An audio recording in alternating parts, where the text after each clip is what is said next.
Onde não? Em quem? Ele queria que eu tocasse fogo num cabra vivo. Fosse pra arrancar o couro. Vá lá. Mas queimar. Misericórdia. Você disse isso como se fosse uma coisa banal. Tu quer que eu seja preso?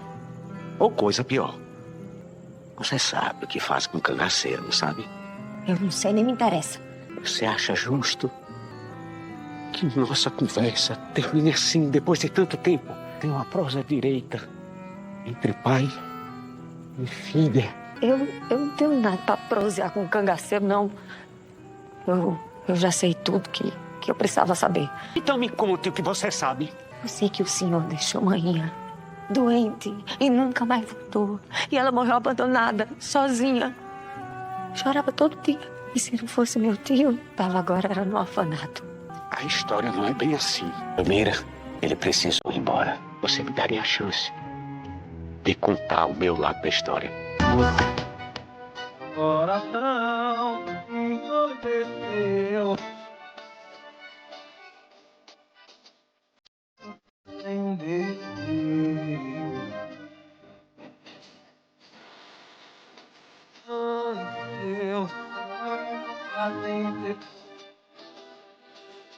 Boa noite, meus queridos. Hoje vocês vão acompanhar um capítulo completamente explosivo de A Nobreza do Amor, porque enquanto a resistência finalmente decide revidar toda a crueldade de Gandalf e invade o próprio Palácio Real para humilhar o tirano diante do reino inteiro, em Barro Preto, a falsa bondade de Virgínia começa lentamente a desmoronar. A garota tenta se infiltrar no desfile de Lúcia, fingindo ter mudado, mas a costureira logo percebe que existe mais uma armadilha sendo preparada por trás daquele sorriso falso. Tudo começa depois da atitude monstruosa de Gandalf ao mandar queimar todas as doações enviadas pela Dinamarca para alimentar o povo faminto de Batanga. A revolta explode entre os aliados da resistência porque, além das perseguições violentas e das mortes causadas pelo governo cruel, agora o rei também decide destruir a única esperança de sobrevivência da população. A indignação toma conta do esconderijo rebelde. Akindumi e Ladissa percebem que não existe mais espaço para piedade ou hesitação. Eles entendem que precisam atingir o coração do império de Gandalf, e dessa vez, o plano será muito maior e mais ousado do que qualquer outro já realizado pela resistência. Liderados por Dumi, os guerreiros começam a organizar uma invasão secreta ao Palácio Real. O objetivo não era apenas humilhar o tirano, mas também recuperar toda a comida armazenada nos depósitos da corte para entregar ao povo que estava morrendo de fome nas ruas. A operação acontece durante a madrugada. Os rebeldes passam silenciosamente pelos corredores do castelo, desviando dos guardas e entrando nas áreas mais protegidas do palácio sem levantar suspeitas. Enquanto isso, Gandalf dorme tranquilamente acreditando que continua absoluto no poder.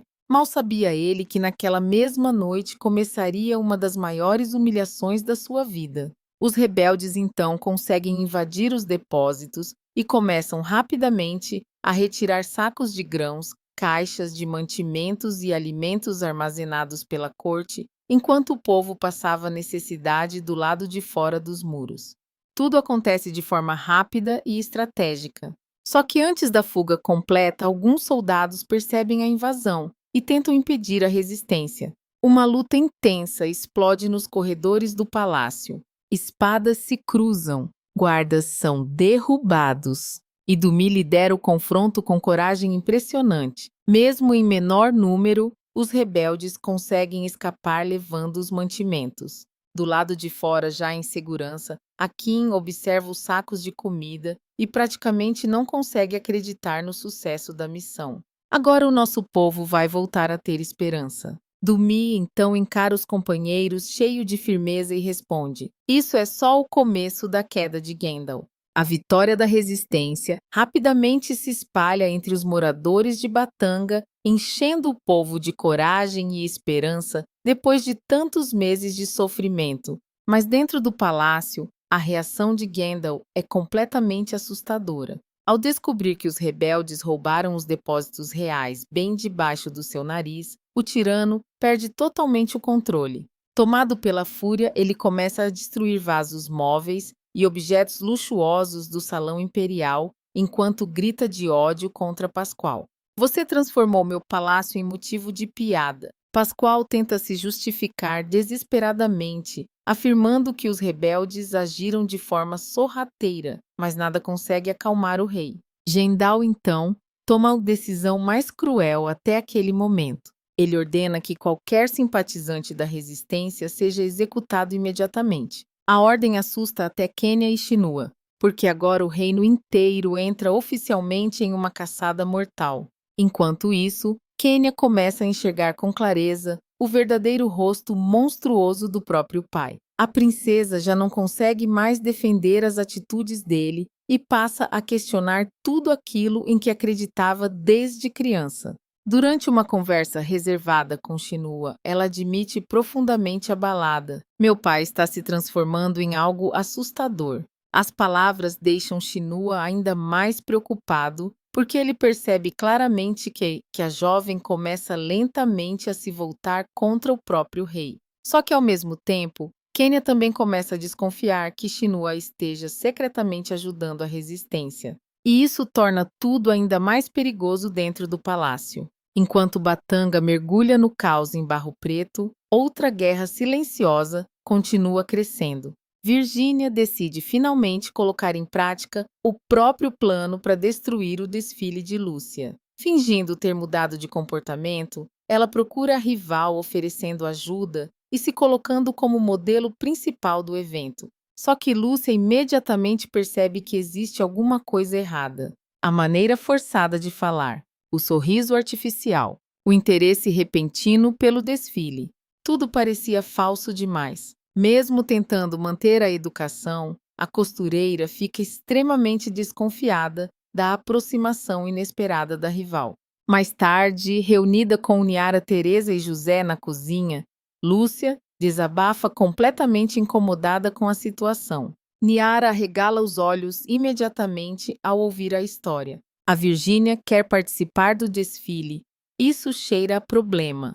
Teresa concorda na mesma hora e deixa claro que não acredita nem um pouco naquela suposta mudança de caráter. E no fundo, Lúcia pensa exatamente igual. A mocinha, então, admite cheia de preocupação: "Ela está tramando alguma coisa. Eu sinto isso." Enquanto a família tenta aconselhá-la, Virgínia aparece em outro canto da cidade conversando com Sebastião. E é justamente ali que a máscara dela cai completamente. A garota começa a rir com deboche e finalmente revela toda a verdade. Ela não queria ajudar desfile nenhum, não queria paz, nem reconciliação. Tudo aquilo era apenas parte de um plano cruel de vingança. "Eu vou destruir a Lúcia da pior forma possível." Sebastião fica assustado ao perceber o tamanho do ódio da garota. Mesmo tentando fazê-la desistir da ideia, Virgínia continua completamente obcecada pela rival e promete que não descansará enquanto não acabar com a felicidade dela. Sem imaginar o tamanho da maldade sendo preparada nos bastidores, Lúcia continua organizando o desfile mais importante da sua vida. Mas dessa vez, diferente do passado, ela já está em alerta máximo. E muito em breve, Virgínia descobrirá da pior maneira possível que a filha de Niara não cairá novamente em suas armadilhas. Enquanto a resistência comemora em segredo a ousada invasão ao Palácio Real de Batanga, o clima dentro da corte se transforma em um verdadeiro inferno. Gendal simplesmente perde qualquer resquício de equilíbrio ao perceber que os rebeldes conseguiram humilhá-lo justamente no lugar onde ele acreditava ser intocável. O tirano passa a caminhar pelo salão principal completamente transtornado, tomado por uma mistura de ódio, vergonha e desespero ao imaginar que o povo inteiro agora começa a enxergar a fraqueza do seu governo. Pascoal continua tentando justificar o fracasso da segurança do palácio, mas cada palavra apenas aumenta ainda mais a fúria do rei. Gendal já não quer ouvir explicações, porque para ele, o simples fato da resistência ter conseguido roubar os mantimentos representa um golpe imperdoável contra sua autoridade. Tomado pela raiva, ele começa a prometer vingança contra todos os envolvidos na invasão. O rei, então, encara Pascoal com os olhos cheios de ódio e deixa claro que não aceitará mais nenhum erro. Se você fracassar outra vez, eu mesmo vou acabar com a sua vida. A ameaça deixa o capanga completamente apavorado, mas ao mesmo tempo desperta ainda mais violência dentro dele. Pascoal passa então a organizar uma caçada brutal contra qualquer suspeito de ajudar a resistência, espalhando soldados armados pelas ruas de Batanga e aumentando o terror sobre a população. Só que dessa vez, o medo começa lentamente a perder força, porque a invasão ao palácio muda completamente o espírito do povo. As pessoas finalmente percebem que Gendal não é invencível, e isso faz nascer uma esperança perigosa para o tirano. Enquanto isso, escondidos longe da corte, Dumi, Akin e Ladissa organizam a distribuição dos mantimentos roubados do palácio. Famílias inteiras começam a receber comida depois de muitos dias de sofrimento, deixando claro para todos que a resistência realmente luta pelo povo, ao contrário do rei, que prefere destruir alimentos a dividir qualquer poder. Ao observar crianças famintas finalmente podendo comer, Dumi sente ainda mais certeza de que está lutando do lado certo da história. Mesmo cansado depois da invasão, ele continua ajudando pessoalmente os moradores e organizando a segurança do esconderijo para evitar novos ataques de Pascoal. Durante um momento mais reservado, Akin se aproxima dele e comenta cheio de admiração: "Hoje nós demos esperança para Batanga outra vez." Dumi respira fundo, olhando o povo, e responde com firmeza que aquilo ainda era apenas o começo, porque enquanto Gendal continuar no trono, nenhuma pessoa estaria verdadeiramente segura naquele reino. Ao mesmo tempo, Kenya vive um conflito emocional cada vez mais forte dentro do palácio. A princesa já não consegue ignorar a crueldade do pai e começa lentamente a enxergar a resistência com outros olhos. O que antes parecia rebeldia, agora começa a parecer coragem e justiça. A situação piora ainda mais quando ela percebe que o povo está comemorando secretamente a derrota de Gendal. Pela primeira vez na vida, Kenya entende que o medo talvez seja a única coisa que ainda sustenta o governo do pai. Enquanto isso, Shinua continua tentando manter a postura calma dentro do palácio, mas sente o perigo crescer ao redor dele. Kenya já começa a desconfiar seriamente de que ele possui alguma ligação secreta com a resistência, principalmente depois de perceber o desconforto do conselheiro diante das ordens cruéis de Gendal. Mesmo tentando esconder, Shinua sente um frio constante na espinha toda vez que a princesa toca no nome de Dumi ou questiona os passos da resistência. Mas se Batanga vive dias de guerra e revolta em Barro Preto, a situação também começa a ficar cada vez mais perigosa. Virgínia continua sustentando sua falsa imagem de mulher arrependida diante de Marta e da sociedade, mas nos bastidores, ela já começa a preparar cuidadosamente a sabotagem do desfile de Lúcia. A garota passa a circular frequentemente pelo Grêmio Recreativo, observando detalhes da organização do evento, fingindo interesse profissional, enquanto tenta descobrir a melhor maneira de destruir tudo sem ser desmascarada. Só que Lúcia permanece extremamente atenta. A costureira já percebeu que Virgínia continua agindo de maneira estranha e decide observar silenciosamente cada movimento dela antes de tomar qualquer decisão definitiva. Enquanto organiza os vestidos ao lado de Teresa, a mocinha comenta baixinho que sente como se estivesse esperando uma tempestade prestes a explodir. Teresa concorda imediatamente e aconselha Lúcia a não baixar a guarda, nem por um segundo sequer, porque pessoas tomadas pela inveja são capazes das maiores crueldades. E o pior é que Virgínia realmente já começa a ultrapassar todos os limites. Durante uma conversa reservada com Sebastião, ela finalmente revela que pretende destruir completamente o desfile no momento mais importante da apresentação para humilhar Lúcia diante da cidade inteira. Sebastião fica profundamente assustado com o nível da obsessão da garota e tenta fazê-la desistir da ideia, dizendo que toda Barro Preto está orgulhosa do crescimento do ateliê e que ninguém mais suporta tanta perseguição contra a filha de Niara. Só que Virgínia já não consegue mais ouvir razão. Tomada pelo ódio, ela afirma que não aceitará ver Lúcia se transformar na nova estrela da cidade, enquanto ela própria perde espaço, atenção e prestígio. Na cabeça da garota, tudo o que aconteceu de ruim em sua vida possui apenas um culpado. E esse culpado continua sendo Lúcia.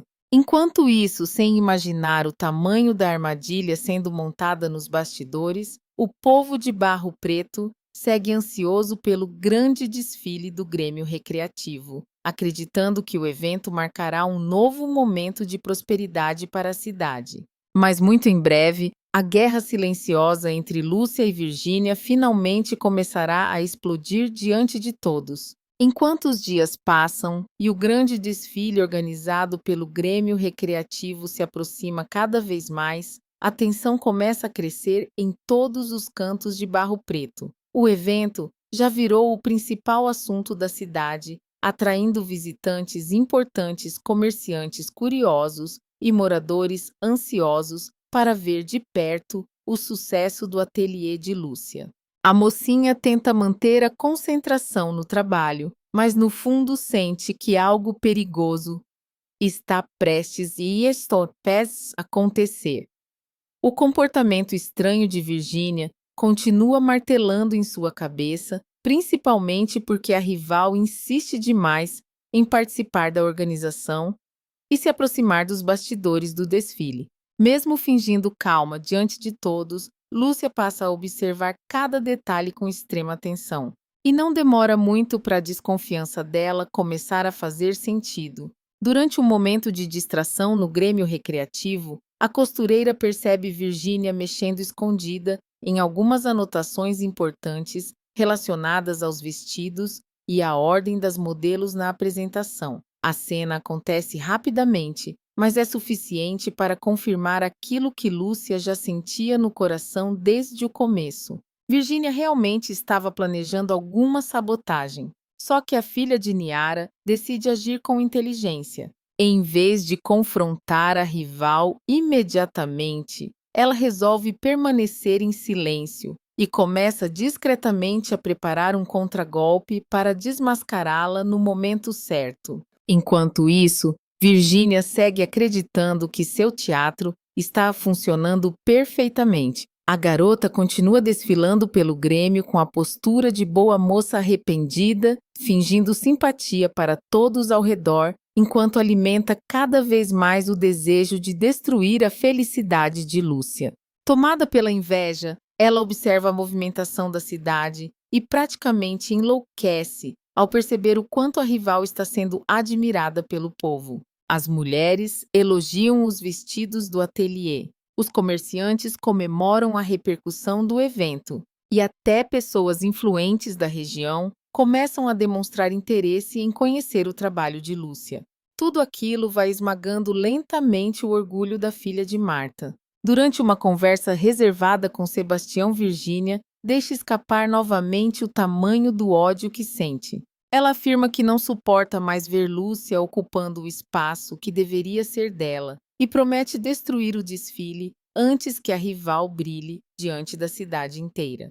Sebastião tenta mais uma vez fazê-la enxergar a realidade, dizendo que o sucesso da costureira foi conquistado através de trabalho duro e honestidade, mas Virgínia já está completamente cega pela obsessão. Na mente dela, a única forma de recuperar o próprio orgulho seria derrubando Lúcia publicamente. Enquanto isso, Tonho continua ao lado da mocinha, ajudando nos preparativos do evento e também apoiando os trabalhadores do engenho, que ainda enfrentam dificuldades depois do surto de doença. O rapaz se divide entre várias responsabilidades sem reclamar em nenhum momento, mostrando cada vez mais maturidade e liderança. Lúcia observa tudo aquilo com admiração crescente, porque quanto mais conhece Tonho, mais percebe que ele possui exatamente o tipo de caráter que falta em muitas pessoas ricas e poderosas da cidade.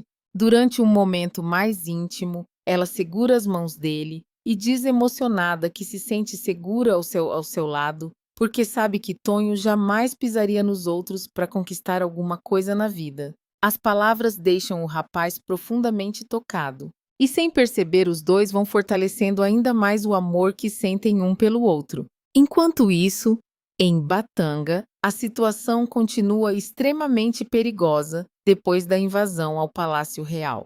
Gendal permanece tomado pela humilhação e começa a agir de forma ainda mais violenta contra o próprio povo. Pascoal lidera patrulhas brutais pelas ruas, perseguindo qualquer suspeito de ligação com a resistência. Casas são invadidas, moradores são ameaçados, e o clima de medo se espalha novamente pelo reino. Só que agora existe uma diferença importante. O povo já não está completamente dominado pelo terror. A invasão liderada por Dumiaquim e Ladissa despertou esperança em muita gente, e isso deixa Gendal ainda mais desesperado. Enquanto o tirano aumenta a repressão, os líderes da resistência continuam planejando o próximo golpe contra o governo cruel. Dumi entende que a guerra está apenas começando e que o rei jamais recuará voluntariamente. Mesmo diante do perigo, ele permanece firme ao lado dos companheiros e promete continuar lutando até devolver a liberdade ao povo de Batanga. Em Barro Preto, porém, a batalha mais próxima está prestes a explodir. Na noite anterior ao desfile, Lúcia finalmente reúne Teresa Niara e algumas pessoas de confiança para revelar que descobriu as verdadeiras intenções de Virgínia. A notícia deixa todos revoltados, mas a mocinha mantém a calma e explica que pretende virar o jogo contra a rival sem causar escândalo antes da hora. Com um olhar firme e cheio de determinação, ela deixa claro que não permitirá outra humilhação em sua vida. Dessa vez, quem vai cair na própria armadilha é a Virgínia. As palavras da costureira deixam o ambiente completamente tenso, porque naquele instante, todos percebem que a guerra silenciosa entre as duas finalmente chegou ao limite. E enquanto Virgínia acredita estar prestes a destruir o desfile mais importante de Barro Preto, a verdade é que ela mesma caminha direto para um dos maiores vexames da própria vida.